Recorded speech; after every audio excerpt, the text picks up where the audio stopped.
오늘 우리가 읽은 말씀을 생각을 해보면 예수님께서 십자가를 지시기 위해서 제자들과 예루살렘으로 가고 계셨습니다. 그런데 여리고라는 곳을 지나가시게 되면서 세리장 삭개오의 집에 들어가십니다. 제자들은 그곳에서 놀라운 광경을 목도하였습니다. 일평생 돈만 보면서 살아왔던 삭개오가 예수님 앞에서 자신의 전 재산을 내놓겠다는 말과 다를 바 없는 말을 고백하는 것을 보고 너무나도 놀랐습니다. 이 정도의 고백을 끌어낼 수 있는 예수님의 권위라면, 예수님의 능력이라면 원수들을 다 물리치고 하나님의 나라를 이룩하는 것은 시간 문제라고 생각을 했을 겁니다. 이제 예루살렘에 도착하기만 하면 당장에 하나님의 나라가 나타날 것이고, 그동안 예수님을 따른 보람이 있어서 자신들도 한 자리씩을 얻게 될 것이라는 성급한 기대를 했던 것으로 보입니다. 그런데 예수님께서는 제자들의 이러한 어리석은 생각들을 들여다보고 계셨고, 그들을 깨우치시기 위해서 열 문화의 비유를 말씀하게 되셨습니다. 그 정황을 보여주는 말씀이 오늘 본문 11절입니다. 그들이 이 말씀을 듣고 있을 때에 비유를 더하여 말씀하시니, 이는 자기가 예루살렘에 가까이 오셨고 그들은 하나님의 나라가 당장에 나타날 줄로 생각함이더라 라고 되어 있습니다. 여러분, 여기 당장에라고 번역된 파라크레마라고 하는 헬라어 단어는 사람들의 기대가 즉시 혹은 곧 이루어지는 경우에 사용되고 있습니다. 예를 들면 누가복음 8장 44절에서는 12해를 혈루증으로 앓던 여인이 즉시 고침을 받는 장면에서 사용되었는데, 예수의 뒤로 와서 그의 옷가에 손을 대니 혈루증이 즉시 그쳤더라 라고 되어 있습니다. 그런가 하면 누가복음 8장 55절에 가보면 회당장 야이로의 딸이 곧 살아나는 대목에 이 단어가 사용되고 있습니다. 그 영이 돌아와 아이가 곧 일어나거늘 예수께서 먹을 것을 주라 명하시니 라고 되어 있습니다. 제자들은 혈루증 걸렸던 여인이 즉시 낫고 죽었던 회당장 야이로의 딸이 곧 살아 일어난 것처럼 하나님의 나라도 당장에 나타날 것이라고 생각을 한 것입니다. 그런데 예수님께서 말씀하신 열 문화의 비유는 이러한 제자들의 성급함과 흥분을 가라앉혀 줍니다. 여러분, 12절과 13절을 우리 한번 다 같이 읽어봅시다. 이르시되 어떤 귀인이 왕위를 받아가지고 오려고 먼 나라로 갈 때에 그 종 열을 불러 은화 열 문화를 주며 이르되 내가 돌아올 때까지 장사하라 하니라. 아멘. 한 귀인이 왕위를 받기 위해서 먼 나라로 가면서 10명의 종을 불러서 문화를 하나씩 나누어 주며 내가 돌아올 때까지 장사하라 했다는 겁니다. 주인께서 왕이 되어 돌아오는 것은 종들에게도 틀림없이 좋은 일입니다. 어서 빨리 주인이 왕이 되시면 우리도 좋은 일이 있을 텐데 흥분할 만한 일입니다. 그런데 문제는 아직은 아니라는 것입니다. 아직은 흥분하지 말고 주인께서 왕이 되어 돌아올 때까지는 열심히 장사하는 일에만 매진해야 한다는 것입니다. 이 열 문화의 비유 속에서 왕위를 얻으려고 가는 귀인을 예수님으로, 그리고 문화를 맡은 종들을 제자들로 생각을 한다면 그 귀인이 왕이 되기까지, 다시 말하면 예수님께서 왕이 되시기까지 아직도 많은 일이 남아있다는 사실을 알게 됩니다. 우선 예수님께 남아있는 일은 어떤 것일까요? 예수님께서는 나귀를 타시고 예루살렘에 입성하셔야 합니다. 그리고 제자들과 만찬 자리에서 성만찬이 무엇인지를 보여주셔야 합니다. 그리고 겟세마네 동산에 가셔서 땀방울이 핏방울 될 때까지 기도하시고 체포되신 이후에 가야바 법정을 거쳐서 빌라도에게로, 헤롯에게로, 또 다시 빌라도에게로 오시면서 재판을 받으셔야 하고 군인들에게 조롱을 받으셔야 하고 그리고 무거운 십자가를 지고 골고다 언덕까지 오르셔서 거기 못 박히셔야만 됩니다. 그리고 6시간 동안의 그 고통과 힘든 어려움들을 다 감당하셔야 되고 7마디 말씀을 말씀하시고 나서 운명하시는 일이 남아 있었습니다. 그리고 무덤 속의 시간, 그 이후에 부활, 그리고 나서 승천, 이 모든 것이 완성된 이후에 예수님께서는 왕이 되시는 것이었습니다. 예수님께서 승천하실 기약이 가까운 걸 보고 예루살렘으로 올라가시는 모습을 누가복음 9장 51절이 이렇게 기록합니다. 예수께서 승천하실 기약이 차감해 예루살렘을 향하여 올라가기로 굳게 결심하시고. 그런데 보세요, 예수님은 승천까지의 일을 속성으로 완성하신 분이 아니십니다. 그 과정 중에 어느 하나도 건너뛰지 않으셨습니다. 그 모든 과정을 한 계단씩 오르시듯이 다 감당하셨습니다. 그걸 위해서 앞장서서 가시는 의연한 모습을 누가복음 19장 28절이 다음과 같이 기록하였습니다. 예수께서 이 말씀을 하시고 예루살렘을 향하여 앞서서 가시더라. 그 모든 어려운 일들 내가 하나씩 다 감당하리라. 그 어떤 것 하나도 건너뛰지 아니하고 내 온 몸으로 짊어지리라. 이런 마음으로 예수님께서는 앞장서신 것입니다. 피 흘림이 없으면 죄사함도 없겠기에 예수님께서는 십자가를 지셨습니다. 십자가 없는 부활이나 고통이 없는 영광을 결코 바라지 않으셨습니다. 예수님께서는 어느 하나도 건너뛰음이 없이 한 계단씩 한 계단씩 밟아 오르심으로써 왕의 자리에까지 오르셨습니다. 여러분, 예수님만이 아닙니다. 예수님께서 왕이 되시기까지 제자들에게도 아직 남아있는 일이 많이 있었습니다. 우선 제자들은 예수님께서 십자가를 지시고 죽으시는 그 무서운 시간, 그들에게는 두려움의 시간, 불안의 시간을 견디어내는 일이 기다리고 있었습니다. 그리고 그 이후에 예수님의 부활을 목도하고 다락방에서 기도하는 가운데 성령으로 충만하게 되고 복음을 들고 땅끝까지 가는 일이 남아 있었습니다. 복음을 들고 가는 길은 결코 쉬운 길은 아닙니다.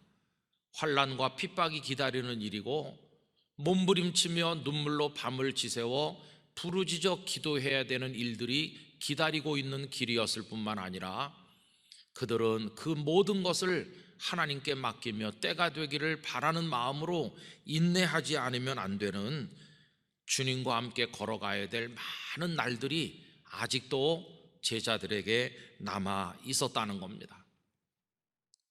그러므로 이 열 문화의 비유를 통해서 예수님께서 가르치신 교훈은 너무나도 자명합니다. 하나님의 나라가 당장에 나타날 것처럼 흥분하지 말고 조급해하지 말고 오늘 너희들이 감당해야 될 일을 감당하라, 열심히 장사하라 하는 것을 가르쳐 주신 것입니다. 제자들도 건너뛰려고 하지 말고 한 계단씩 호흡을 조정하며 올라가야 된다는 사실을 말씀하여 주신 것입니다. 영락교회 성도 여러분, 혹시 무엇 때문에 조급해하지는 않으십니까? 무엇을 바라고 계시며 도대체 무엇 때문에 성급한 마음을 가지십니까? 한 제자가 스승에게 질문을 했다고 합니다. 스승님, 참이라고 하는 게 무엇입니까? 진리가 무엇인지 일러주십시오. 그랬더니 스승께서는 그 제자의 얼굴을 물끄러미 쳐다보더니 질문했습니다. 자네 아침밥은 먹었는가? 네, 아침을 먹었습니다. 그랬더니 스승께서 하시는 말씀, 그러면 가서 밥그릇을 씻어야 되지 않겠나, 가서 밥그릇이나 씻게, 이러더랍니다. 제자는 은근히 화가 나고 섭섭했습니다. 진지하게 진리에 대해서 질문하는 자신에게 진리를 따르는 삶을 말씀하기는커녕 밥그릇이나 씻으라고 하니 마음이 답답했습니다. 그러나 어쩔 수 없이 돌아서서 밥그릇을 씻게 됐는데 찬물에 손을 넣는 순간 머릿속이 맑아졌습니다. 손을 움직여서 그릇을 닦다 보니 밥그릇이 깨끗해지는 걸 보게 됐습니다. 더 열심히 손을 움직이니 밥그릇이 더 깨끗해지는 것을 보게 됐습니다. 그 순간 머릿속에 등불이 밝혀지는 것처럼 깨달음이 왔습니다. 진리를 따르는 삶이란 복잡한 게 아니라는 걸 알게 된 겁니다. 진리를 따르는 삶은 지금 이 순간에 해야 될 일을 하는 것이라는 걸 그가 깨닫게 됐습니다. 아침을 먹었으니 그 다음 일은 밥그릇을 씻는 것이고, 밥그릇을 씻다 보니 그 순간에는 그것만으로도 더 바랄 것이 없이 충분히 행복하다는 사실을 깨닫게 된 것입니다. 진리를 따르는 사람은 앉아 있어야 될 때는 앉고 걸어가야 될 때가 오면 걷는 것이라는 단순한 사실을 그가 깨닫게 되었습니다. 단지 중요한 것 하나는 그렇게 하는 과정에 비틀거리지는 말아야 한다는 것입니다. 왜 사람들은 비틀거리나? 그것은 한 걸음씩 한 걸음씩 발에다가 꼭꼭 힘을 주어 걸으면 비틀거리지 않을 터인데 여러 계단을 한꺼번에 뛰어 오르려고 하기 때문에 균형을 잃게 되는 것입니다. 아침을 먹었음에도 불구하고 밥그릇을 씻지 않으려고 하는 마음 때문에 인생의 균형을 잃게 되고 비틀거리게 된다는 것입니다. 성도 여러분, 고통스러운 어제로부터 축복된 내일로 직행하는 방법은 존재하지 않습니다. 어제로부터 내일까지 가는 길은 결코 개척된 적이 없습니다. 어제로부터 내일로 가는 길은 단 하나뿐인데 오늘이라고 하는 수고와 인내의 시간을 통과하는 것입니다. 예수님께서도 오늘이라는 하루하루를 성실하게 살아서 내일이라는 축복에 도달하는 방법에 관해서 우리들에게 말씀하신 적이 있습니다. 마태복음 6장 34절을 보면 그러므로 내일을 위하여 염려하지 말라. 내일 일은 내일이 염려할 것이요 한날의 괴로움은 그날로 족하니라 하셨습니다. 아직 내일이 오지도 않았는데도, 아직 오늘에 머물고 있으면서도 오늘 일에 대해서 무심한 채 내일 일을 미리 앞당겨 생각하는 것은 어리석다는 것입니다. 오늘 할 일을 하면 되고 오늘 감당할 괴로움을 감당하는 것으로 충분하고 그 내일의 일과 내일의 괴로움은 미리 당겨서 생각할 필요가 없다는 것입니다. 우리 영락의 성도 여러분, 주님께서 오늘 우리가 서 있는 각자의 자리에서 우리에게 맡겨준 일들이 있습니다. 그것들을 잘 성실하게 한 계단씩 오르는 심정으로 감당해 나가시기를 바랍니다. 그게 바로 우리 각자에게 주어진 십자가인 것입니다. 가끔씩 담임 목사님으로 부임하는 그 후배들께서 오셔서 목회 노하우 아니면 목회하면서 마음에 새겨야 될 교훈이 무엇인지를 알려달라고 오실 때가 있습니다. 근데 제가 일러드리거나 도와드릴 말씀은 사실은 별로 없습니다. 그저 해드리는 이야기 몇 가지는 이런 겁니다. 첫째, 외견적인 그리고 성공적인 인간적인 어떤 그런 목표를 가지지 말고 영혼이 행복한 목회자가 되셔야 됩니다 라고 말해줍니다.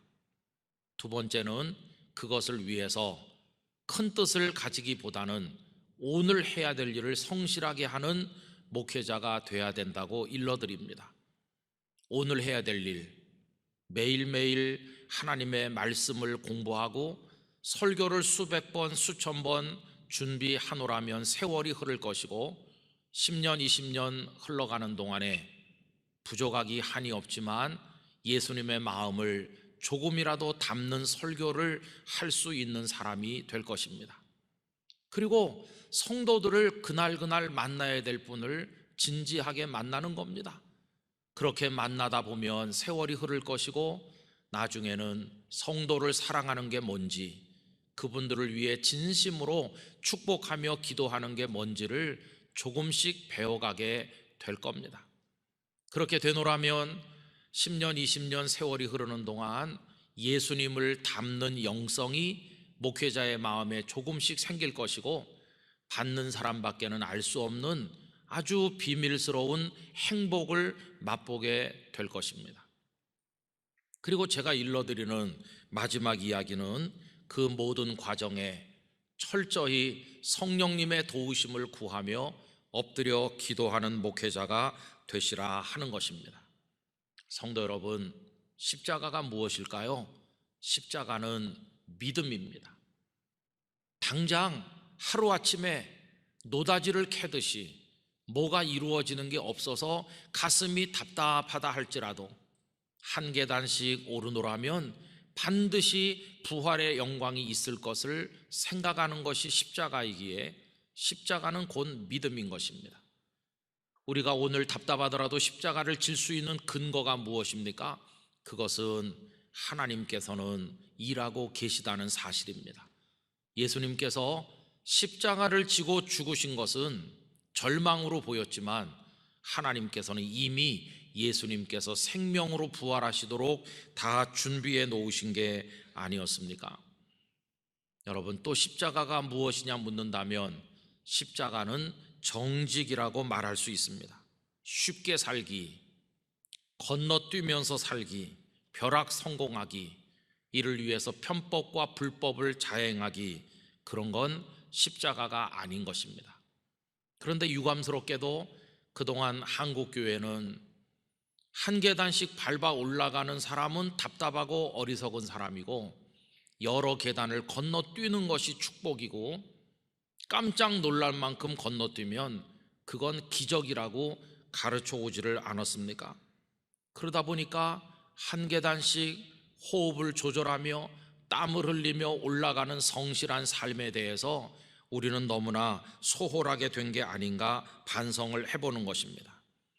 만약에 건너뛰는 것이 축복이고 기적이라면 예수님께서도 십자가를 생략하시고 바로 하늘로 오르시면 될 터였는데 예수님께서는 겪을 거 다 겪으시고 오를 계단을 다 밟아서 오르셔서 왕의 자리에 앉으신 거 잊어서는 안 될 것입니다. 저는 우리네 부모님들께서 예전에 살아오시면서 보여준 그 모습은 어떤 면으로 십자가의 모습을 닮았다고 생각합니다. 예전에 부모님들 여러 자녀들을 낳으셨습니다. 그리고 꼭두 새벽에 일어나셔서 어머니들은 그 여러 개의 도시락을 매일같이 싸서 아이들을 학교에 보냈는데 그게 어머니들의 십자가였고 그 밥 먹고 자식들은 성장했습니다. 우리네 아버님들은 어떠셨나요? 벌이가 신통치 않아도 매일같이 일터에 나가서 성실하게 그날 흘려야 될 땀들을 흘리셨고 그 땀들이 결국 가족을 부양했으니 그것이 아버지들의 십자가였고 그 십자가의 결과로 가족들이 유지될 수 있었던 것입니다. 우리네 믿음의 부모님들 긴 세월 가정에서 혹은 예배당에서 그 자식들의 이름을 불러가면서 간절한 마음으로 눈물로 기도하셨습니다. 하루 기도한다고 갑자기 뭐가 되는 건 아니지만 끊임없이 자식들을 위해 기도하셨고 그것이 그분들의 십자가였고 그 결과로 자녀들이 하나님의 복을 받게 되었다고 생각합니다. 여러분, 이게 십자가의 정신인 것입니다.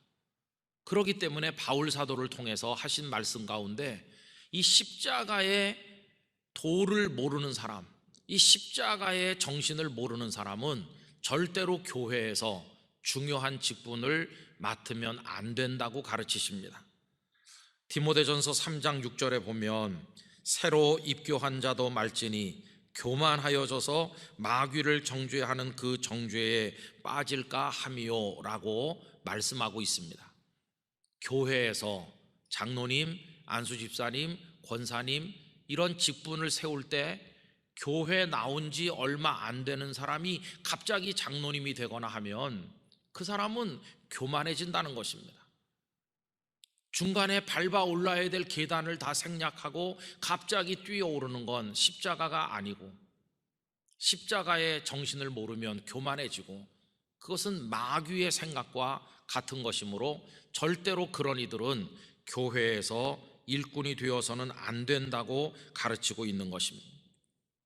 누가 주님의 마음에 맞는 일꾼인가? 주님께서 그 모든 과정을 하나도 생략하지 않으시고 다 밟아 오르셔서 왕이 되신 거, 그걸 아는 사람. 그래서 오늘 자기에게 주어진 십자가를 지고 한 계단씩 오를 수 있는 사람, 그런 사람이 주님의 마음을 아는 사람이고, 그런 이들이 하나님의 교회 일꾼이 되어야만 한다는 것입니다. 성도 여러분, 오늘은 사순절 셋째 주일이죠. 우리 영락교회 성도들에게도 하나님께서 맡겨주신 십자가가 있을 것입니다. 그 십자가를 잘 지시게 되기를 바랍니다. 다른 게 아니라 한 계단씩 발에 힘을 주어서 호흡을 걸어가면서 올라가시는 것입니다. 하루하루가 그 계단과 같은 날들이고 1초 1초가 십자가를 지는 시간이라고 말할 수 있을 것입니다. 좀 힘들어도, 숨이 차고 어렵더라도 하나님 앞에서 그 사명을 잘 감당해 내시기를 바랍니다. 매일같이 살림을 살고, 매일같이 출근을 하시고, 매일같이 책상머리에 앉아 공부를 하고, 매일같이 누군가를 만나고, 매일같이 어려운 문제들을 풀어가고, 매일같이 엎드려 눈물로 기도하는 거, 이게 다 우리가 져야 할 거룩한 십자가인 사실을 기억하시기를 바라는 것입니다. 그리고 여러분, 십자가를 좀 오래 지셔야 됩니다.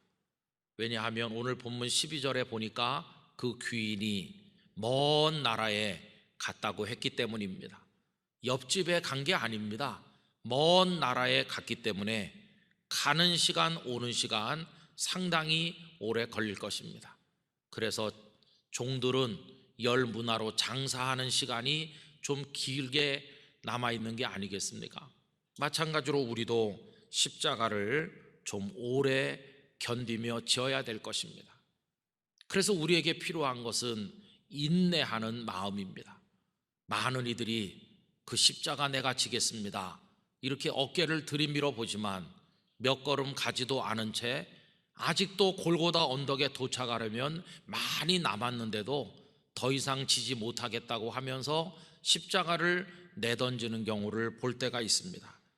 우리 영락의 성도들은 골고다 언덕에까지 도착하시고 그 위에 우리의 십자가를 다 세울 때까지 한 계단씩 한 계단씩 멈춤도 없이, 그리고 힘들어도 참아가면서 잘 올라가시게 되기를 바랍니다.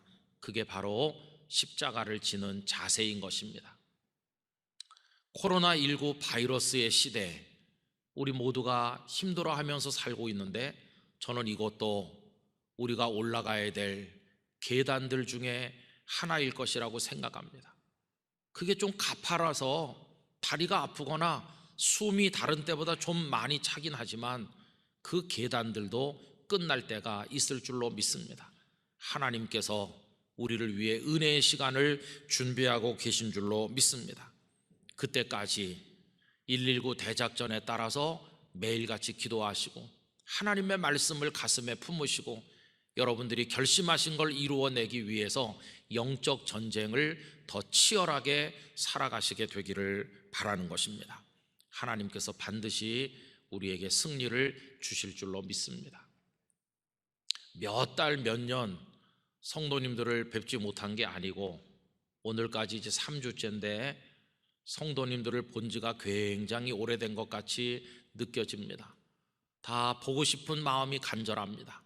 어서 빨리 예배당 예배가 회복이 돼서 반가운 얼굴을 만날 수 있게 되길 원하고, 하나님께서 고통받는 지구촌을 치료해 주시기를 원합니다. 여러분 계신 곳곳에 특별하신 하나님의 위로와 사랑이 함께 하시기를 진심으로 기원합니다.